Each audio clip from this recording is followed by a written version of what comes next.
Simran ma'am, good evening ma'am. Good evening. Are you prepared, ma'am? Frankly speaking, I am not prepared, but जो होगा देखा जाएगा. Honestly, I am going to speak the truth. Whatever was there in my life and whatever is my life story, I'll share. That's it. Okay, that's why we also want that only. Thank you, ma'am. So I just introduce ourselves and then told about you some Happy Club Foundation, basic things, what they are actually the purpose of taking this interview right now. So I first of all welcome again Simran ma'am, Simran Makhijani ma'am. And we can again, this interview is we are taking under the activities of Happy Club and Foundation of Navadurgas. Like they are taking again most of the things and they are activating for the women, also the privileged women. Previously they also work for many kind of the societies. They are working as the social worker, this foundation basically, and they are working as it is in the appreciation of the Corona warriors. They also for the privileged, underprivileged women, they also take again the initiative and they can take again the campaign of menstrual hygienic camp also. So which is a very motivating and which is the good initiative by this foundation, I guess say. Then also they are taking so many activities socially, and also some kind of the poor students or whatever who was the needed student, they also giving the book donation camp also. They are organized in the villages also, and in Maharashtra this particularly camp is based on the particularly in the Maharashtra only. So rural areas के इसमें उन्होंने बहुत ज़्यादा काम किया है. So we are again the part of this foundation and we have become the member of this foundation, and we are happy to see you again to join. And we need again this kind of the woman, that strong women who can appreciate and initiating and taking the part for the socially working. So the Chinmay sir itself is the president of this foundation and the club, and we are also taking the participation members. So shall I ask you some question about, tell me ma'am yourself and our college and school also. What Sure. you are working. First of all, I would like to appreciate Chinmay sir, who has taken such a beautiful efforts of helping the children and doing the social work in this field. So I am really very happy to know that such people are still there in India. So Chinmay sir, it is really very appreciable, and I would like to share few things about me also.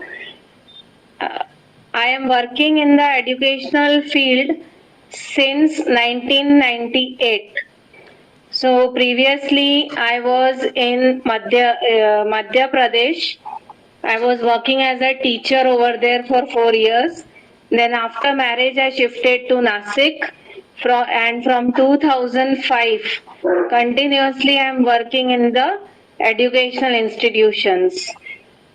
After working 2 years as a teacher in KK English School, I was given the opportunity of working as a headmistress, and from there my turning point started. So being a headmistress is not an easy task. It took many efforts to prove myself. I'll tell you in short, in this field from around 1998, I was given the opportunity of headmistress in 2007. So it was really a challenging task for me. But I would like to say one thing, that I never worked for success. I never dreamt of success, but I worked for it. So now with the grace of God and because of the hard working, I have reached to this point, and today I am in front of you giving the interview. My qualification is MA English. I have done my B.Ed and D.Ed also. And I am working as a you can say the COVID warriors. I was working as a front line workers during the COVID period. So ma'am ने अपने बारे में अच्छा ही बताया है और सच में उनका वर्क जो है वो एटलीस्ट अप्रिशिएबल है, डेफिनेटली है। क्या आपके राय क्या है कि इक्वालिटी और जेंडर इक्वालिटी के बारे में आप क्या बता सकते हैं as a male and female की इक्वालिटीज के बारे में? आपकी खुद की राय क्या है? जेंडर इक्वालिटी के बारे में मैं यही कहूंगी कि आज की तारीख में जो इनइक्वालिटी कम हो चुकी है, मतलब इक्वालिटी मेरे हिसाब से आज की तारीख में बढ़ चुकी है, लेकिन वो सारे एफर्ट्स सिर्फ लेडीज की वजह से हुए हैं कि ये जो गैप है वो कम किया गया है। वो हमने ही ये गैप कम करने में एफर्ट्स लिए गए हैं। पहले जमाने में जो रहता था कि बेटी हुई तो नाराजगी आ जाती थी, लेकिन आज के जमाने में बेटी हुई तो नाराजगी नहीं आती, एक प्राउड फीलिंग होता है। क्योंकि आज के जमाने में जैसे कि महिलाएं हैं वो काफी कुछ करके दिखाना चाहती हैं। एक बार सिर्फ उनको घर से बाहर निकलने का मौका मिला तो वो अपने आप को प्रूफ करने में कोई भी कमी छोड़ती नहीं है। आज की तारीख में कोई भी इंस्टीट्यूट देखो, कोई भी ऑफिस देखो, कहीं पे भी देखो, आपको वुमेन्स का नंबर ज्यादा मिलेगा ना कि जेंट्स का। आप हमारे कॉलेज में, हमारे स्कूल में ही देखिए, हमारे जेंट्स गिने चुने नंबर में हैं और हमारे यहाँ पे महिलाएं ज्यादा नंबर्स में हैं। इससे ज्यादा मैं कुछ ज्यादा नहीं कह पाऊंगी, लेकिन ये है कि इस अर्थ पे, इस धरती पे सबसे ज्यादा पावरफुल जो भी है लिविंग थिंग, वो सिर्फ एक महिला है, एक वुमेन है। यस, डेफिनेटली मैम, हम नारी शक्ति का प्रदर्शन तो देते ही और करते ही हमारे एक्टिविटीज में, लेकिन और भी मतलब आपको कौन सी चीज ऐसे इंस्पायर हुई है कि आप you are become again the strong woman, और आपका मतलब कोई ऐसे इंस्पिरेशन कौन होता है आपकी जिंदगी में? इंस्पिरेशन मेरे डैडी है मेरे लिए, मेरे पापा है मेरे लिए। उन्होंने जैसे मुझे जैसे मैं बॉर्न एंड ब्रॉट अप हुई हूँ जिस माहौल में, उस माहौल में हमें काम करने की ना परमिशन नहीं थी तब उस जमाने में। जब 25 years बिफोर मैं 10-15 साल की थी, तो उस जमाने में हमें ये बताया जाता था कि लड़कियों को शॉर्ट कपड़े नहीं पहनने चाहिए, लड़कियों को 7 बजे के बाद बाहर नहीं जाना चाहिए, लड़कियों को जल्दी घर पे आना चाहिए, लड़कियों को लड़कों के साथ ज्यादा बातें नहीं करनी चाहिए। तो इन वजहों से मतलब जो मेरी थिंकिंग भी हो गई थी ना कि नहीं, पापा सही बोल रहे हैं, एक लड़की को बाहर नहीं जाना चाहिए देर तक, लड़कों से बात नहीं करनी चाहिए। लेकिन स्लोली एंड ग्रेजुअली जैसे जैसे मैं टीनेज में पहुंची तो मेरी खुद के अंदर से मतलब मेरे सारे फीलिंग्स चेंज होते गए और मुझे ये लगता गया कि अगर मैं 7 बजे के बाहर भी निकली तो क्या हो जाएगा? कुछ नहीं हो जाएगा जब तक मैं नहीं चाहूंगी, जब तक मैं कुछ किसी को मेरी तरफ बुरा नहीं करने का परमिशन दूंगी, तब तक मेरा कोई कुछ नहीं बिगाड़ सकता। तो वहां से मेरी थिंकिंग चेंज हुई और उस वजह से मतलब कैसे पापा ने तो इंस्पायर अलग तरीके से किया, लेकिन उनकी इंस्पिरेशन के बाद में जो मुझे मेरी फीलिंग्स आने लग गई तो उसकी वजह से मैं खुद बाहर निकली। एक 2nd ईयर से मैंने एक जॉब करना मतलब एज अ टीचर मैंने जॉब करना शुरू किया और तब से मुझे अपने आप पे कॉन्फिडेंस बढ़ गया और इनफैक्ट मेरे पेरेंट्स को भी मेरे ऊपर और ज्यादा कॉन्फिडेंस आ गया कि नहीं, लड़की है तो क्या हुआ, ये लड़कों की बराबरी कर सकते हैं। और जैसे कि कभी लेट नाइट हो गया या कभी कुछ भी हो गया, वेस्टर्न कपड़े पहन लिए, तो तब एक कॉन्फिडेंस क्रिएट होने के बाद मुझे मना नहीं किया जाता था। अगर हमें खुद पे कॉन्फिडेंस है तो हमारा कोई कुछ भी नहीं बिगाड़ सकता। तो मैं यही बोलना Definitely, चाहूंगी कि सारी वुमेन्स को अपने आप पे कॉन्फिडेंस होना चाहिए, अपने आप पे भरोसा होना चाहिए। अगर हम लोग किसी को कुछ बुरा नहीं करने देंगे तो कोई हमारा कुछ भी बिगाड़ नहीं पाएगा। हाँ, सच में ये बात तो आपने बहुत ही मतलब सच में सही कही है। तो मेरा मतलब एक फ्यू क्वेश्चंस है कि आप क्या सोचते हैं related to the education and also the women development. Now days we can see that मतलब अभी एजुकेशन के फील्ड में जैसे आपने अभी बताया कि बहुत सारे वुमेन का है मतलब योगदान अभी दिया है, लेकिन उससे अलावा मतलब आपकी राय क्या है उसके बारे में, ये अच्छा है या फिर मतलब थोड़ा बुरा है, मतलब क्या हो सकता है, आपको क्या लगेगा? नहीं, वुमेन्स का पढ़ना बहुत जरूरी है, बहुत जरूरी है।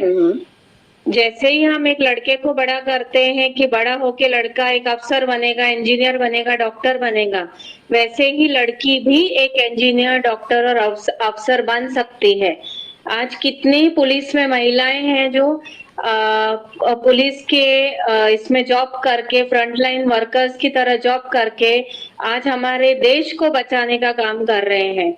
आर्मी में भी कितने लेडीज रहते हैं, काफी जगहों पे देखा गया है कि लेडीज रहते हैं।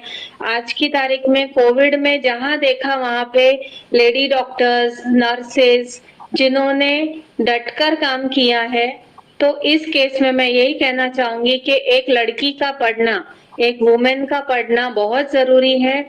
उसकी एक लड़की के, एक वुमेन के पढ़ने की कोई भी एज नहीं होती।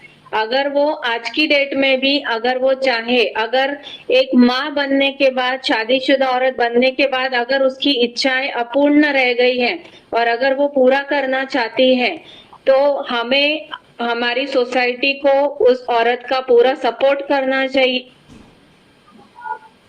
मदद करनी चाहिए। डेफिनेटली मैम, मतलब कोई भी एज बैरियर ऐसा होना नहीं चाहिए, ऐसा आपका कहना है। Very good.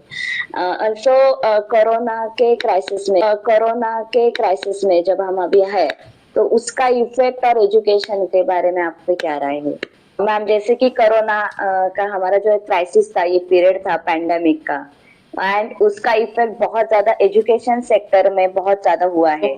तो हाँ। उसके बारे में आप क्या मतलब आपकी क्या राय है अभी? एजुकेशन सेक्टर पे तो डेफिनेटली कोरोना का बहुत ज्यादा इफेक्ट हुआ है। जहां तक मैंने बीइंग अ प्रिंसिपल और एज एन एजुकेटर मैंने जो देखा है, हमारे जो बच्चों का ऑनलाइन क्लासेस की वजह से जो पढ़ाई से मन हट चुका है, वो एक्चुअली एक ना बहुत ही आश्चर्यजनक चीज है जिसको हमें ओवरकम करना पड़ेगा। जब बच्चे हमारे पास वापस आने लग जाएंगे, उन चीजों को हमें ओवरकम करना है।